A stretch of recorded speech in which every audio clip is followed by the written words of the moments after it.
देखिए, बृहस्पतिवार के दिन बृहस्पति देवता और विष्णु भगवान की पूजा की जाती है। कहा जाता है कि आपको अगर विवाह जल्द करना है तो इस व्रत का पालन करें, और अगर घर के अंदर धन संबंधी कोई परेशानी उत्पन्न हो रही है तो 16 गुरुवार का संकल्प लेकर इसको करना चाहिए, जिससे कि आर्थिक व्यवस्था में बहुत ही अच्छा सुधार हो।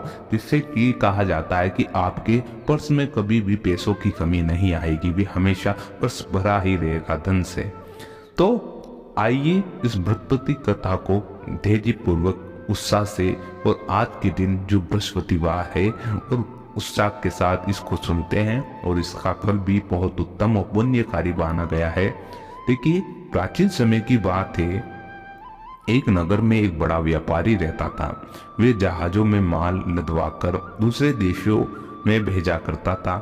वे जिस प्रकार अधिक धन कमाता था उसी प्रकार जी खोल के दान भी करता था। परंतु उसकी पत्नी अत्यंत कंजूस थी। वे किसी को एक दमड़ी भी नहीं देने देती थी। एक बार सेठ जब दूसरे देश व्यापार करने गया तो पीछे से बृहस्पति देव ने साधु वेश में उसकी पत्नी से भिक्षा मांगी, और व्यापारी की पत्नी बृहस्पति देव से बोली, ये साधु महाराज, मैं इस दान और पुण्य से तंग आ गई हूँ। आप कोई ऐसा उपाय बताएं जिससे कि मेरा सारा धन नष्ट हो जाए और मैं आराम से रह सकूं। मैं ये धन लूटता हुआ नहीं देख सकती।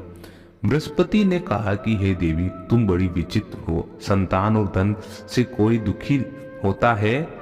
अगर अधिक धन है तो उसे शुभ कार्य में लगाओ, कुंवारी कन्याओं का विवाह कराओ और विद्यालय और बाग बगीचों का निर्माण कराओ। ऐसे पुण्य कार्य करने से तुम्हारा लोक और परलोक सार्थक हो जाएंगे। परंतु साधु की इन बातों से व्यापारी की पत्नी को खुशी नहीं हुई। उसने कहा कि मुझे ऐसे धन की आवश्यकता ही नहीं है जिसे मैं दान दूं। साधु वेशधारी बृहस्पति देव का धन नष्ट होने के लिए सेठानी को दिया गया उत्तर। तब बृहस्पति देव बोले कि यदि तुम्हारी ऐसी ही इच्छा है तो तुम एक उपाय करना। 7 बृहस्पतिवार घर को गोबर से लीपना, अपने केशों को पीली मिट्टी से धोना और केशों को धोते समय स्नान करना, और व्यापारी से हजामत बनवाने को कहना, और भोजन में मांस मदिरा खाना और कपड़े अपने घर धोना। ऐसा करने से तुम्हारा सारा धन नष्ट हो जाएगा।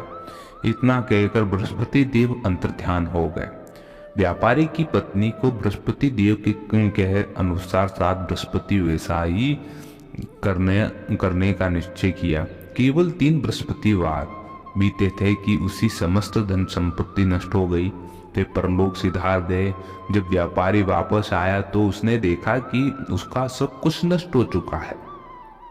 उस व्यापारी ने अपनी पुत्री को सांत्वना दी कि दूसरे नगर में जाकर बस गया, और वहां वह जंगल से लकड़ी काट कर लाता और शहर में बेच देता।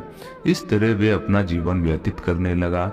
एक दिन उसकी पुत्री ने दही खाने की इच्छा प्रकट की, लेकिन व्यापारी के पास दही खरीदने के पैसे नहीं थे।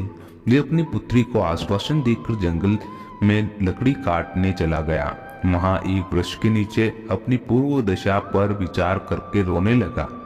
उस दिन बृहस्पतिवार था, और तभी वहां बृहस्पति देव साधु के रूप में सेठ के पास आए और बोले, हे मनुष्य, तू इस जंगल में किस चिंता में बैठा है? तब व्यापारी बोला था कि हे महाराज, आप सब कुछ जानते हैं। इतना कहकर व्यापारी अपनी कहानी सुनाकर रो पड़ा, और बृहस्पति देव बोले, देखो बेटा, तुम्हारी पत्नी ने बृहस्पति देव का अपमान किया, इसी कारण तुम्हारे ये हाल हुआ है। लेकिन अब तुम किसी प्रकार की चिंता मत करो। तुम गुरुवार के दिन बृहस्पति देव का पाठ करो। 2 पैसे के चने और गुड़ लेकर जल में लोटे शक्कर डालकर वे अमृत और प्रसाद अपने परिवार के सदस्यों और कथा सुनने वालों को बांट दो। स्वयं भी प्रसाद और चरणा अमृत लो। भगवान तुम्हारा अवश्य ही कल्याण करेंगे। साधु की बात सुनकर व्यापारी बोला, महाराज, मुझे तो इतना भी नहीं बचता कि मैं अपनी पुत्री को दही लाकर दे सकूं। इस पर साधु जी बोले कि तुम लकड़ियों लकड़ियां शहर में बेचने जाना, तुम्हें लकड़ियों के दाम पहले से चौगुना मिलेंगे, जिससे तुम्हारे सारे कार्य सिद्ध हो जाएंगे। लकड़हारे ने लकड़ियां काटी और शहर में बेचने के लिए चल पड़ा। उसकी लकड़ियां अच्छे दामों में बिक गई, जिससे उसने अपनी पुत्री के लिए दही लिया और गुरुवार की कथा है तो चना गुड़ लेकर कथा की और प्रसाद बांटकर स्वयं भी खाया, और उसी दिन वे उसकी सभी कठिनाइयां दूर होने लगी। परंतु अगले बृहस्पतिवार को वे कथा करना भूल गया। अगले दिन वहां के राजा ने एक बड़े यज्ञ का आयोजन कर पूरे नगर के लोगों के लिए भोजन का आयोजन किया। राजा की आज्ञा का अनुसार पूरा नगर राजा के महल में भोजन करने गया, लेकिन व्यापारी व उसकी पुत्री तनिक विलंब से पहुंचे और अतः उन दोनों को राजा ने महल में ले जाकर भोजन करवाया। जब वो दोनों लौट कर आए तब रानी ने देखा कि उसका खूंटी पर टंगा हार गायब है। रानी को व्यापारी और उसके पुत्र पे संदेह हुआ कि उसका हार उन दोनों ने ही चुराया है। राजा की आज्ञा से उन दोनों को कारावास की कोठरी में कैद कर दिया गया।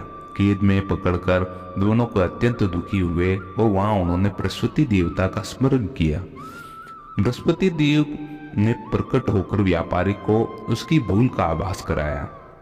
उन्हें सलाह दी कि गुरुवार के दिन कैद खाना के दरवाजे पर तुम्हें 2 पैसे मिलेंगे, उनसे तुम चने और मूंग का मंगवाकर विधि पूर्वक बृहस्पति देवता की पूजन करना और तुम्हारे सब दुख दूर हो जाएंगे। बृहस्पतिवार को कैद खाने में द्वार पर उन्हें 2 पैसे मिले। बाहर सड़क पर एक स्त्री जा रही थी। व्यापारी ने उसे बुलाकर गुड़ और चने लाने को कहा। इस पर वह स्त्री बोली कि मैं अपनी बहू के लिए गहने लेने जा रही हूँ, मेरे पास समय नहीं है, और इतना कहकर वह चली गई। थोड़ी देर बाद वहां एक और स्त्री निकली। व्यापारी ने उसे बुलाकर कहा कि बहन, मुझे बृहस्पतिवार की कथा करनी है, तुम मुझे 2 पैसे का गुड़ चना ला दो। बृहस्पति देव का नाम सुनकर वह स्त्री बोली, भाई मैं तुम्हें अभी चना और गुड़ लाकर देती हूँ। मेरा इकलौता पुत्र मर गया है, मैं उसके लिए कफन लेने जा रही थी, लेकिन मैं पहले तुम्हारा काम करूंगी, उसके बाद अपने पुत्र के लिए कफन लाऊंगी। वह स्त्री बाजार में व्यापारी के लिए गुड़ और चना ले आई और स्वयं भी बृहस्पति देव की कथा सुनी। कथा के समाप्त होने पर वह स्त्री कफन लेकर अपने घर गई और घर पर लोग उसके पुत्र की लाश को राम नाम सत्य है कहते हुए शमशान ले जाने को तैयार कर रहे थे, और स्त्री बोली, मुझे अपने लड़के का मुख देख लेने दो। अपने पुत्र का मुख देखकर वह स्त्री ने उसके मुख में प्रसाद और चरणामृत डाला। प्रसाद और चरणामृत के प्रभाव से वह पुनः जीवित हो गया। पहली स्त्री जिसने बृहस्पति देव का निरादर किया था, वह जब अपने पुत्र के विवाह हेतु तो पुत्र वधू के लिए गहने लेकर लौटी, और जैसे ही उसका पुत्र घोड़ी पर बैठकर निकला, जैसे ही घोड़ी ने उसे उछाल मारी और वह घोड़ी से गिरकर मर गया। यह देखकर स्त्री रो रो कर बृहस्पति देव से क्षमा याचना करने लगी। उस स्त्री की याचना से बृहस्पति देव साधु वेश में वहां पहुंचकर कहने लगी कि देवी, तुम्हें अधिक विलाप करने की आवश्यकता नहीं है। ये बृहस्पति का अनादर करने के कारण हुआ है।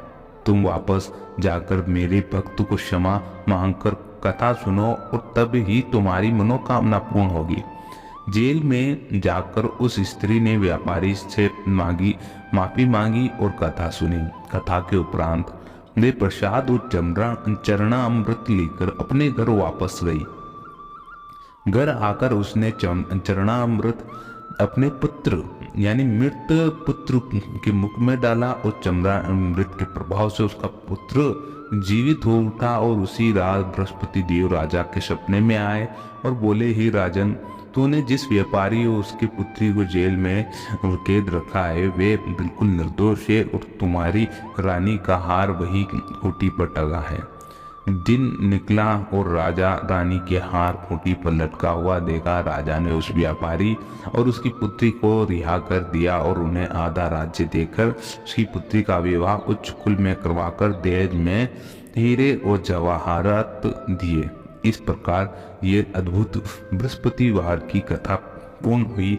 आपको ये कथा किस प्रकार लगी और आप चाहें तो ये बृहस्पतिवार का व्रत करके अपना सकते हैं, ताकि आपके भी घर में सुख शांति और धन संबंधी जितनी भी प्रकार की समस्याएं हैं वे सब खत्म हो जाए। तो बोलिए बृहस्पति देव की जय श्री हरि। आपको जिस कथा कैसी लगी जरूर हमें कमेंट के माध्यम से बताएं। अगर कथा अच्छी लगी हो तो आप जरूर एक बार हमें कमेंट के माध्यम से बताएं और वीडियो को लाइक करना ना भूलें और चैनल को सब्सक्राइब जरूर करें। आनंद मार्ग मिलते हैं अगले वीडियो में। जब तक के लिए जय श्री हरि। ओम नमो भगवते वासुदेवाय।